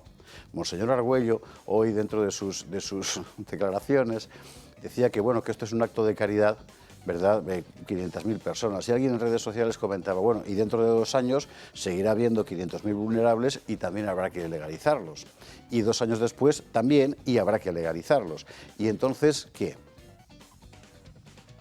Las buenas intenciones, como usted sabe, pavimentan el camino al infierno, porque sus consecuencias con frecuencia son calamitosas. Y hoy estamos en una de esas situaciones. Una nota en particular sobre la cuestión de la Iglesia. Decía en algún lado Spengler que el trono, desde que se separó del altar, iba a ir de capa caída, y efectivamente así fue, no hay más que ver nuestro trono. La inversa también es verdad, es decir, el altar cuando se separa del trono, no como poder, sino de una comunidad política concreta, ¿se reduce a qué? ¿Se reduce a qué? Yo no sé si, no creo, los señores obispos que hoy han avalado esto sufrirán las consecuencias. Ellos no, pero sus sucesores seguro que sí.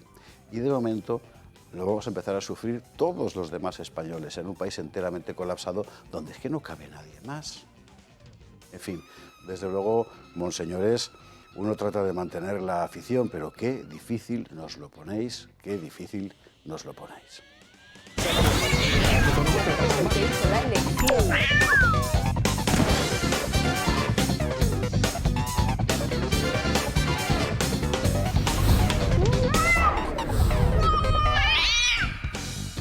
...21:48, 49 ya 20:49, perdón, en Canarias. Nosotros un montón de cosas que contar, interesantísimas y además con debate. Titulares. Bueno, vamos a ir al accidente de Adamuz, a la tragedia de Adamuz, donde de momento lo que está claro es que el gobierno está embarrando todo lo que puede la investigación. Vamos a ver, se sabe ya todo, como se supo en el apagón. Porque los técnicos hablan, claro, felizmente esto aún es un país relativamente libre. ¿Y el gobierno qué está haciendo? Pues va a tratar de hacer lo mismo que en el apagón, salir de rositas. Es una injusticia, lo es, y esperemos que no lo consiga. Esperemos que no lo consiga porque esta gente está dispuesta a todo y la penúltima cacicada, que siempre será la penúltima, es la de preparar el indulto para su fiscal general, el señor García Ortiz. Indulto solicitado por dos particulares a los que no tengo el gusto, igual podemos añadir más información esta noche. ¿Usted se da cuenta de lo que es esto? O sea, en España la justicia no es igual para todos. Si eres separatista catalán, lacayo del gobierno, etcétera, entonces tienes trato de privilegio. Si eres un pobre pringao que paga impuestos como si no hubiera un mañana, entonces te fastidias y la justicia se te aplicará. Esto ya no es un Estado de Derecho. Esto es importantísimo, este asunto, porque la justicia en España se acabó. En fin. Hablaremos de la cuestión migratoria, la Iglesia se atribuye las regularizaciones, el PP trata de decir yo no he sido, el PP en 2024 votó a favor de la ILP que facilitaba estas regularizaciones, ahora dice no es esto, como Ortega después de la catástrofe republicana. Vamos a ver lo que dice exactamente al PP, la verdad es que tiene un problema el PP, Como siempre es, ¿con cuál de las dos P's te quedas? Es que siempre es lo mismo, pero vamos a contar también la letra pequeña de esta cuestión.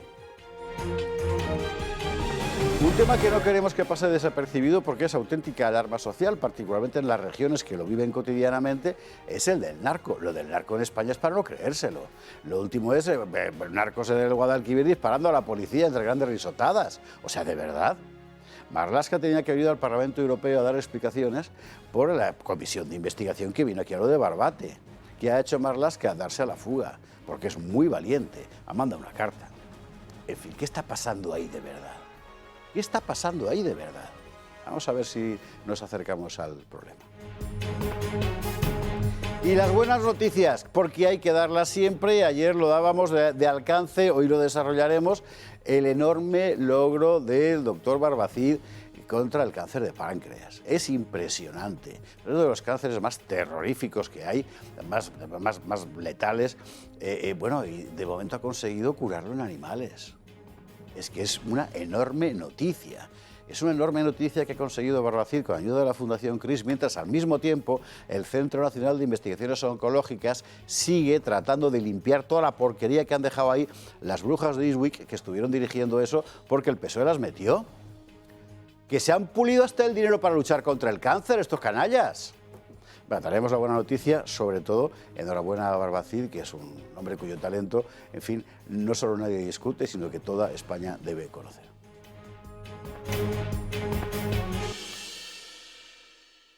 Y antes de presentar a nuestros contertulios de esta noche, avisos parroquiales. Además, uno de ellos, precisamente tal. Les recordamos que mañana en la Catedral Castrense de Madrid hay misa por el eterno descanso de Alfonso Usía, organizada por la Asociación de Escritores Militares Españoles, con otra serie de asociaciones de militares y tal, porque Usía era un tipo muy vinculado al mundo castrense. Así que 29 de enero a las 7 de la tarde en la Catedral Castrense.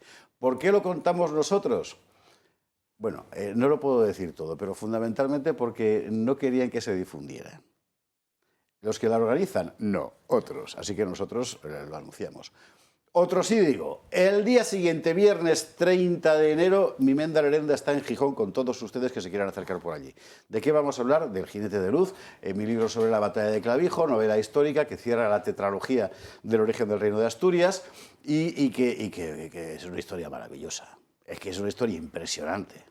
y con mucha polémica, ya sabe usted, hubo o no batallas, apareció o no apareció Santiago.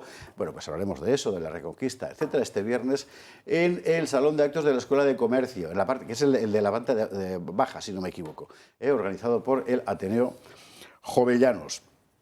Y además ha aparecido la edición bolsillo, esto no estaba previsto, es que acabo de recibirlo, la edición bolsillo del tercio que nunca existió.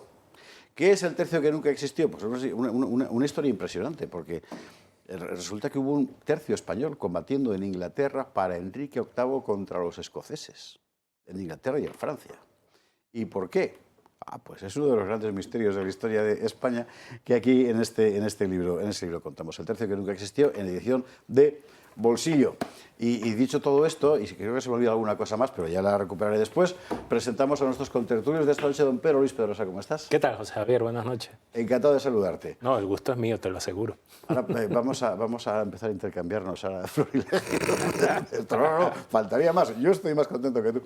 En fin, Pedro, bienvenido. Buenas noches. Don Carlos Flores, ¿cómo estás? ¿Qué tal? Muy bien, estupendamente. Que por fin Ábalos se marcha de las Cortes, ¿no? Fíjate, lo ha hecho al parecer para... Bueno, al parecer no, según ha dicho él en su cuenta de Twitter, para concentrarse en la defensa de su caso, para que el ejercicio de las tareas parlamentarias pues no le distraiga de esa tarea primordial. Curioso, teniendo en cuenta que está en Chirona, teniendo en cuenta que está en la cárcel y no puede distraerse por las tareas parlamentarias ni aunque quiera.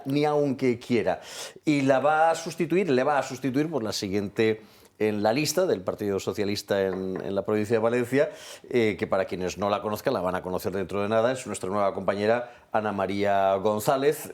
Para más datos, alcaldesa de Llaurí, un pequeño Esta señora no es a la que detuvieron con demasiada intimidad con el frasco. Tuvo un pequeño desliz hace unos pocos años, no demasiados, hace unos pocos años, un pequeño desliz que se llama 0,6% de alcohol en sangre mientras conducía al volante. Pero en fin, oye, que después de lo de Ábalos, esto me parece un tránsito hacia el puritanismo, marcadísimo. Después de lo de Ábalos, esta señora es una santa, es una santa.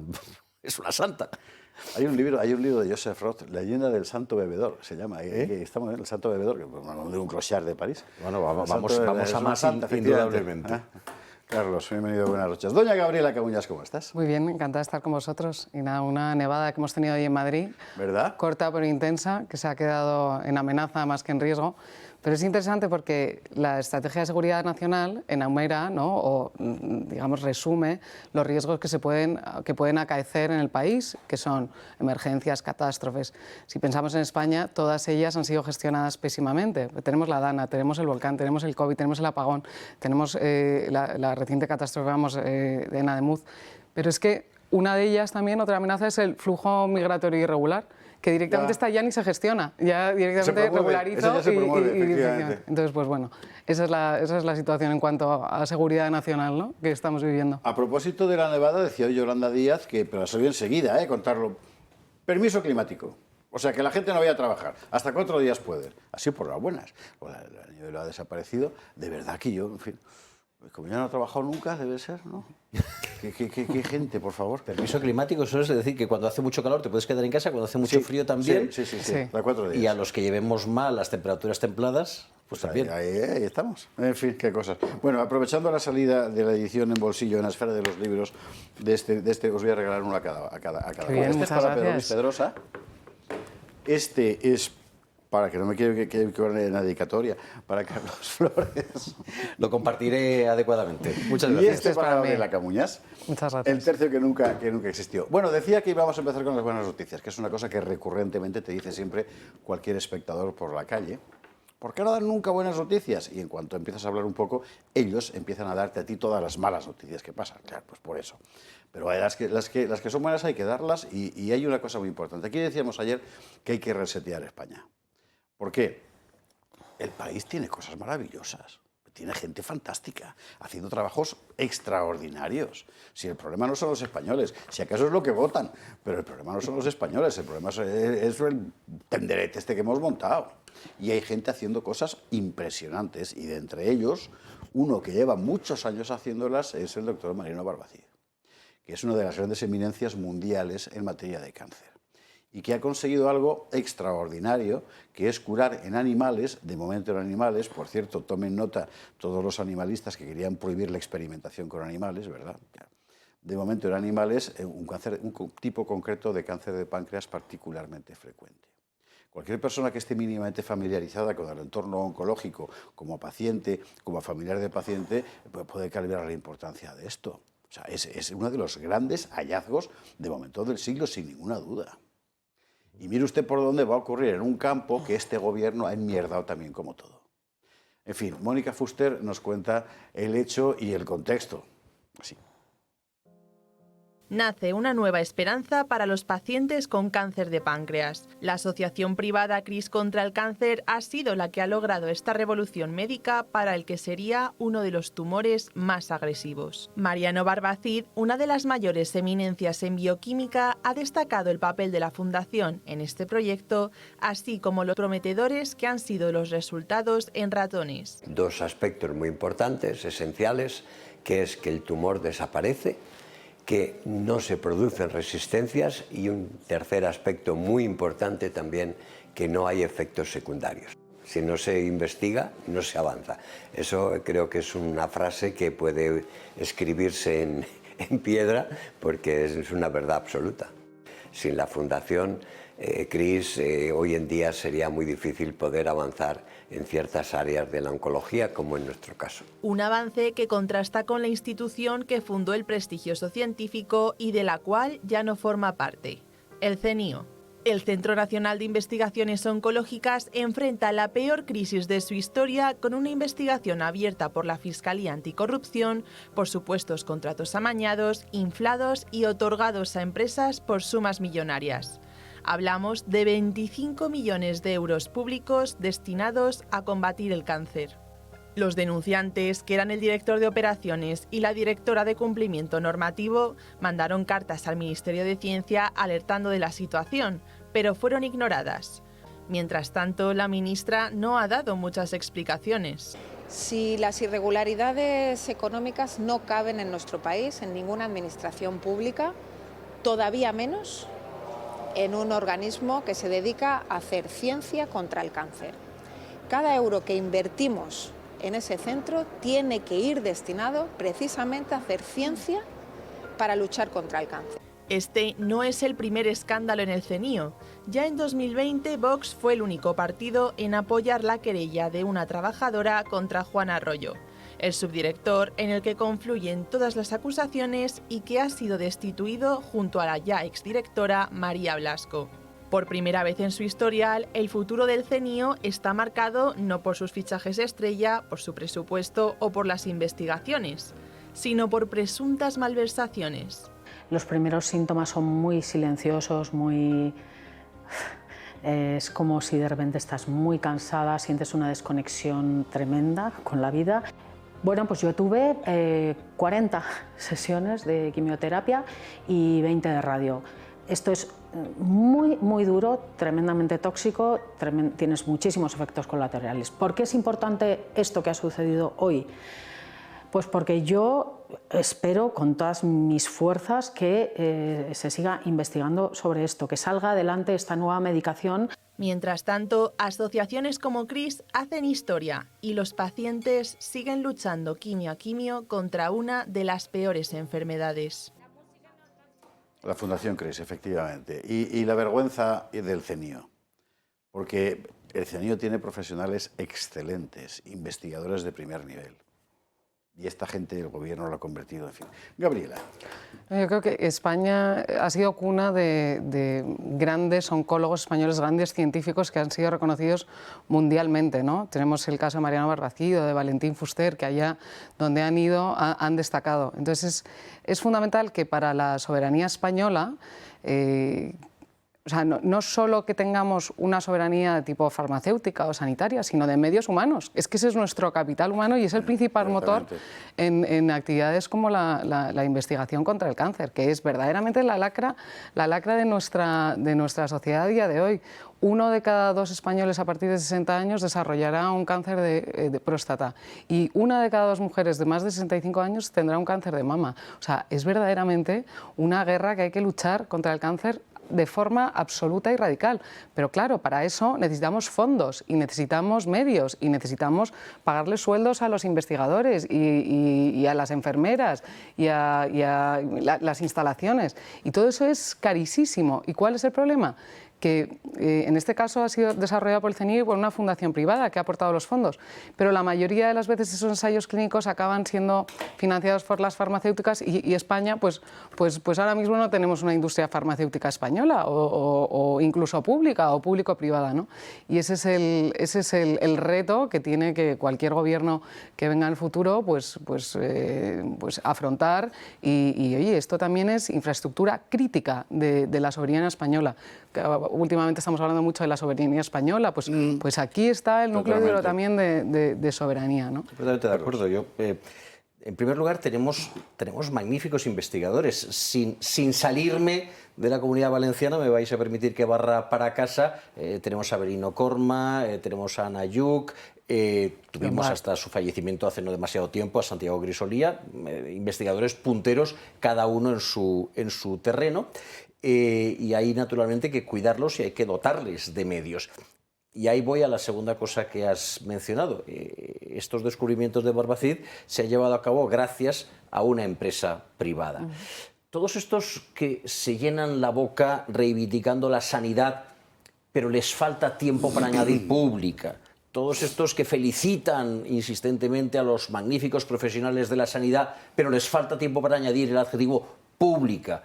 Se están olvidando de que si se descubre un tratamiento contra el cáncer de páncreas, lo que menos les va a importar a los pacientes de cáncer de páncreas es que ese tratamiento se haya descubierto en un hospital público o en un hospital privado, que lo haya pagado el CNIO o que lo haya pagado una fundación, que lo haya financiado una farmacéutica o que lo haya financiado el Ministerio de Sanidad español. Lo que les va a importar es que ese tratamiento funcione y esté a su disposición. Y cuando las empresas privadas, cuando los hospitales privados, las empresas farmacéuticas privadas se implican en estas investigaciones y ponen dinero de su bolsillo, dinero que los españoles que pagamos impuestos podemos dedicar a otras cosas, nos están ayudando a todos. Yo reivindico la sanidad sin adjetivos, yo reivindico a los profesionales de la sanidad y a los investigadores sin adjetivos. Trabajen en la universidad pública o en la privada, trabajen en hospitales públicos o privados, trabajen para farmacéuticas públicas o para farmacéuticas privadas. No, que me acordé cuando Gabriela decía hace falta fondos, entonces me acordé de Eduardo Casanova en una de esas muy pomposas galas de artistas estos todos progres diciendo necesitamos fondos públicos. Pues no, Eduardo, porque de paso, y esto sí me acaba de venir, no lo tenía previsto cuando me acordé de esto, la enfermedad que tú padeces necesita fondos públicos para investigación, enfermedad que contrajiste. Entonces es ahí a donde debe ir el dinero, no a tus películas sobre zombies del siglo XV que viajan al futuro y ese tipo de chorradas con las que pretenden alienar aún más a las generaciones jóvenes. Esto necesita fondos públicos, pero parece que el dinero público en España es una tubería llena de agujeros. Y entonces lo que corre por esa tubería llega a cualquier lado menos a donde tiene que llegar. Y es ahí donde tiene que... Milei le llama la motosierra. Yo no sé quién ni qué capacidad real tendrá, porque una cosa es ofrecer agua y otra cosa es repartirla. ¿Quién y qué capacidad real tendrá un gobierno distinto para encauzar verdaderamente todo lo que se le quita de los bolsillos a los españoles para que llegue a este tipo de cosas y para que España pueda decir que su salud pública, pueda decir nuevamente, pues lo dijeron por mucho tiempo, que su salud pública es puntera en el mundo, que desarrollan curas para el cáncer y para una cantidad de cosas, porque en este momento definitivamente no lo pueden hacer si no es por la participación. La Fundación CRIS, que es efectivamente una fundación privada. Aquí hay una cuestión, y no se lo he dicho usted al principio, porque no sé si nos va a dar tiempo, pero en el guión, ellos lo saben, está puesto un tema 7. El tema 7 es cuántas pagas públicas caben más en España. Porque hoy hemos tenido la cifra de 3,6 millones de empleos públicos en España. 3,6 millones de empleos públicos. Pero no funcionarios. Funcionarios es una cosa muy concreta que saca una oposición. No, empleos públicos. 3,6 millones. Luego tenemos las pensiones, que todas ellas, además las contributivas, son derechos de las personas, en fin. Claro, no podemos seguir sumando cosas. Venga a tirar de impuestos y gastárnoslas en nadie sabe qué. Suma las rentas básicas, suma... Claro. Así que es una cuestión de primera importancia y esto es un perfecto ejemplo de donde todo el mundo entendería que fuera el dinero. Y hay otro problema adicional y es que, claro, aquí también tenemos superposición de autoridades. Es decir, desde que Mariano Barbacid, que ha conseguido un logro esperanzador donde los haya, hasta que ese medicamento, fruto de la investigación de ese ensayo clínico, pueda administrarse a pacientes, pues fácil pueden pasar 10, 12 años. ¿Por qué? Porque tenemos la Agencia Europea del Medicamento, luego tenemos la Agencia Española del Medicamento, una serie de burocratización que lo que hace es que a lo mejor cuando llega ya el fármaco desarrollado ese análisis, pues es que ya está obsoleto, porque tenemos a otros países como Estados Unidos. ¿Por qué se iba un enfermo de cáncer de España a Estados Unidos? ¿Porque los médicos son mejores? No. ¿Porque las instalaciones son mejores? No. Porque la investigación va a otro ritmo. Y entonces, y Europa, como se caracteriza en otros ámbitos, pues se ha convertido en un nido de burocracia que lo que hace también es afectar pues directamente a la salud del paciente y a la esperanza de vida en caso de que uno tenga cáncer. Grandes cuestiones que nos llevan una vez más a la cuestión del reseteo. Esto lo vamos a convertir yo ya sé que es un poco vulgar, pero al fin y al cabo me parece que nada lo define mejor. Lo vamos a convertir en tema del mes en el gato al agua. O sea, el reseteo de España es urgente. Es urgente. Y ahí la pregunta de Pedrosa, ¿y quién le pone el cascabel al gato? Bueno, ya sabemos de uno que no. Claro, es que, lo vamos a ver enseguida con la cuestión de la inmigración. O sea, hay que aclararse. Hay que aclararse de qué España quieres. ¿Quieres gestionar el puñetero desastre que tenemos o quieres construir un país que valga la pena? Es eso. ¿Nos vamos a la publi? No, ibas a decir... Pero me quedo con eso de gestionar el desastre, porque creo que es incluso peor que gestionar el desastre. Yo siempre he insistido en que la izquierda, o como esto de izquierda y derecha está medio obsoleto, pero quienes se identifican con ese signo político gobiernan sobre el caos. Entonces sonará contradictorio, pero ellos su orden es un orden caótico. Bueno, pero esto ya sobre eso nos lleva al tema 7. ¿Te ibas a decir, Carlos? No, iba a decir que es evidente que a Pedro Sánchez no le gusta la España que tiene, porque tiene la intención de cambiarla, pero no cambiarla de fisonomía, de gobierno, no, cambiarla físicamente, es decir, sacar a una porción de los españoles.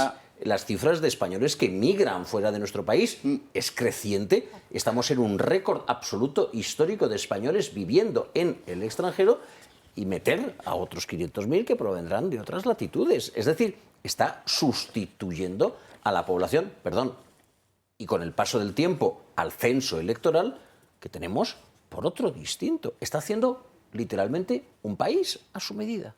Acaba de presentar Carlos Flores el tema 2 de nuestro sumario, así que fenomenal, porque justamente vamos a hablar de la cuestión de la inmigración, donde es muy importante dejar las cosas claras. Para empezar, lo que significa este decreto, si realmente es legal o no hacer esto por decreto, quiénes metieron la pata en su día y quiénes están metiendo la santa pata en este momento. Publi y a la vuelta lo vemos.